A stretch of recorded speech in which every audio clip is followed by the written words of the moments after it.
Hey guys, मैं हूँ चारू। मैं आपको लॉ का टॉपिक करवा रही हूँ। आगे बढ़ने से पहले चैनल को सब्सक्राइब ज़रूर कर लीजिए और बेल आइकन को दबाना ना भूलें। गाइस, लास्ट वीडियो में हमने Hindu minority and guardianship act start किया था, जिसका हमने डेफिनेशन क्लॉज पढ़ लिया था। अगर आपने अभी तक मेरी प्रीवियस वीडियोस नहीं देखी हैं तो वह भी देख लेना। आज हम उससे आगे के सेक्शंस पढ़ेंगे। सेक्शन 6 में बताया है कि हिंदू माइनर के नेचुरल गार्जियंस कौन होंगे। सेक्शन 6 क्लॉज ए के अकॉर्डिंग एक हिंदू माइनर और उसकी प्रॉपर्टी के नेचुरल गार्जियंस अगर माइनर लड़का है या फिर अनमैरिड गर्ल है तो उस केस में फादर एंड उसके बाद मदर नेचुरल गार्जियन होगी। पर अगर माइनर की एज 5 साल या उससे कम है तो ऑर्डिनरी केसेस में मदर को उस माइनर की कस्टडी दे दी जाती है। सेक्शन 6 क्लॉज ए में जो father and after him mother है, एक केस में इस आफ्टर हिम का मीनिंग बताया गया है।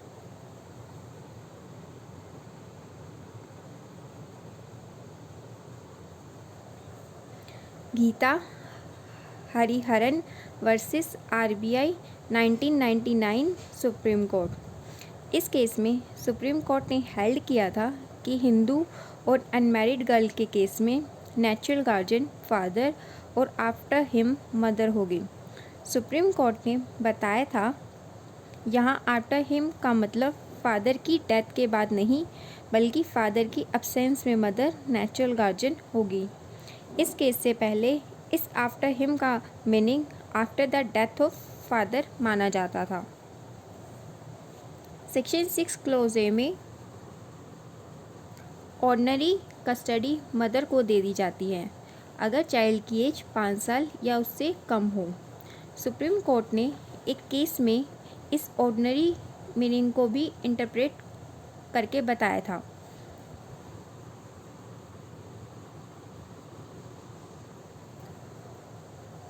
रोशन Sharma versus Arun Sharma 2015 supreme court. इस केस में सुप्रीम कोर्ट ने हेल्ड किया था कि Hindu minority and guardianship act में सेक्शन 6 क्लॉज ए एक रिबटेबल प्रिजम्पशन रेस करता है मदर के फेवर में।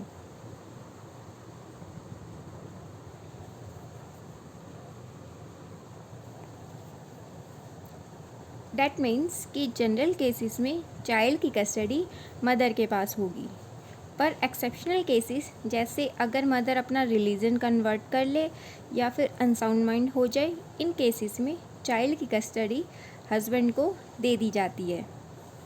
गाइस, जब हमने सेक्शन 6 पढ़ना स्टार्ट किया था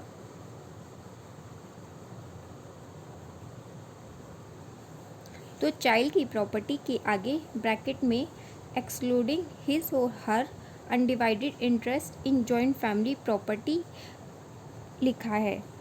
इसका कारण यह है कि जब तक कि हिंदू जॉइंट फैमिली की प्रॉपर्टी डिवाइड नहीं हो जाती, उसकी देखरेख करता और फैमिली ही करता है। उसके लिए अलग से गार्जियन की ज़रूरत नहीं होती।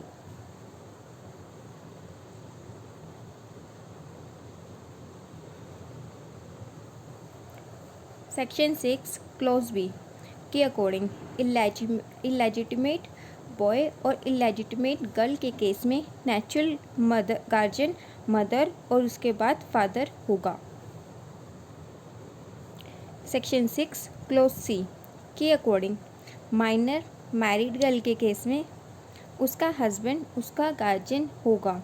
अगर हम सेक्शन 6 क्लॉज सी को सेक्शन 10 के साथ पढ़ें तो सेक्शन 10 में दिया है incapacity of minor to act as a guardian of property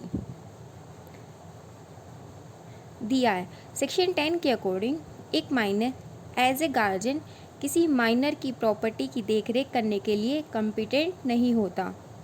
अगर हम सेक्शन 6 क्लॉज सी को सेक्शन 10 के साथ रीड करें तो हमें पता चलता है हस्बैंड माइनर गर्ल मीन्स उसकी वाइफ का तो गार्जियन हो सकता है, पर अपनी माइनर वाइफ की प्रॉपर्टी का गार्जियन नहीं हो सकता।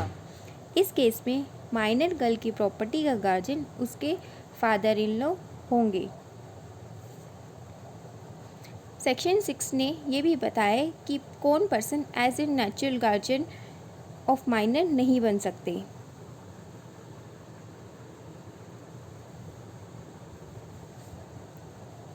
सेक्शन 6 के प्रोविज़ो के अकॉर्डिंग अगर एक पर्सन अपना हिंदू रिलीजन कन्वर्ट कर ले या फिर संन्यास ले ले तो वह हिंदू माइनर का नेचुरल गार्जियन नहीं बन सकता। सेक्शन 6 की एक्सप्लेनेशन के अकॉर्डिंग इस नेचुरल गार्जियन में फादर एंड मदर में step father and step mother include नहीं होंगे।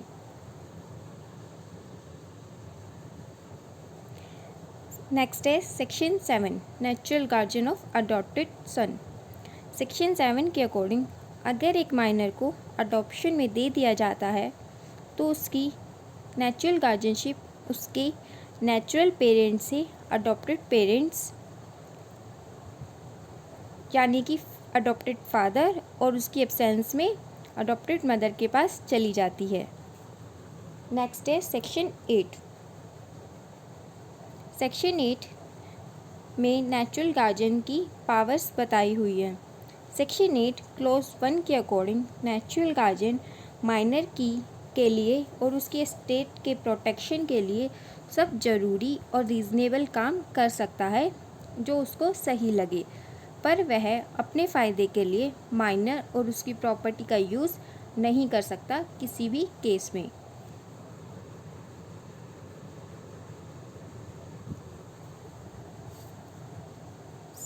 Section 9 clause 2 natural guardian. Section 8 clause 2 natural guardian बिना कोर्ट की परमिशन के माइनर की property mortgage charge gift exchange में दे सकता है। यहाँ तक कि माइनर की प्रॉपर्टी सेल भी कर सकता है, पर माइनर की प्रॉपर्टी 5 साल से ज़्यादा के लिए लीज पर नहीं दे सकता। और अगर माइनर मेजॉरिटी अटेन करने वाला है मीन्स 18 इयर्स का हो जाए तो उसकी मेजॉरिटी से 1 साल से ज़्यादा के टाइम के लिए माइनर की प्रॉपर्टी लीज पर नहीं दी जा सकती। सेक्शन 8 क्लॉज 3 अगर माइनर की कोई इमूवेबल प्रॉपर्टी को डिस्पोज ऑफ सेक्शन 8 क्लॉज 1 और सेक्शन 8 क्लॉज 2 के कॉन्ट्रावेंशन में किया गया है तो वह डिस्पोजल माइनर के इंस्टांस से वॉइडेबल होगा। माइनर जब चाहे उसे वॉइडेबल करा सकता है।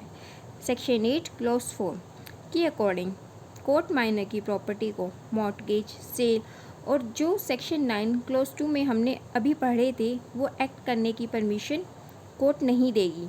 पर अगर नेसेसिटी का कोई केस है जैसे माइनर की एजुकेशन और उसकी केयर या फिर मेडिकल के लिए वह प्रॉपर्टी को सेल मॉर्टगेज पर देना ज़रूरी है, फिर उस केस में माइनर के बेनिफिट के लिए कोर्ट परमिशन दे सकती है। गाइस आज के लिए इतना ही। कल हम टेस्टामेंट्री गार्जियन के बारे में पढ़ेंगे। अगर आपको कोई क्वेश्चन हो या कोई डाउट हो तो आप मुझसे कमेंट बॉक्स में पूछ सकते हैं। वीडियो अगर अच्छी लगी हो तो लाइक ज़रूर करना और अपने फ्रेंड्स के साथ शेयर करना मत भूलना। Thank you guys.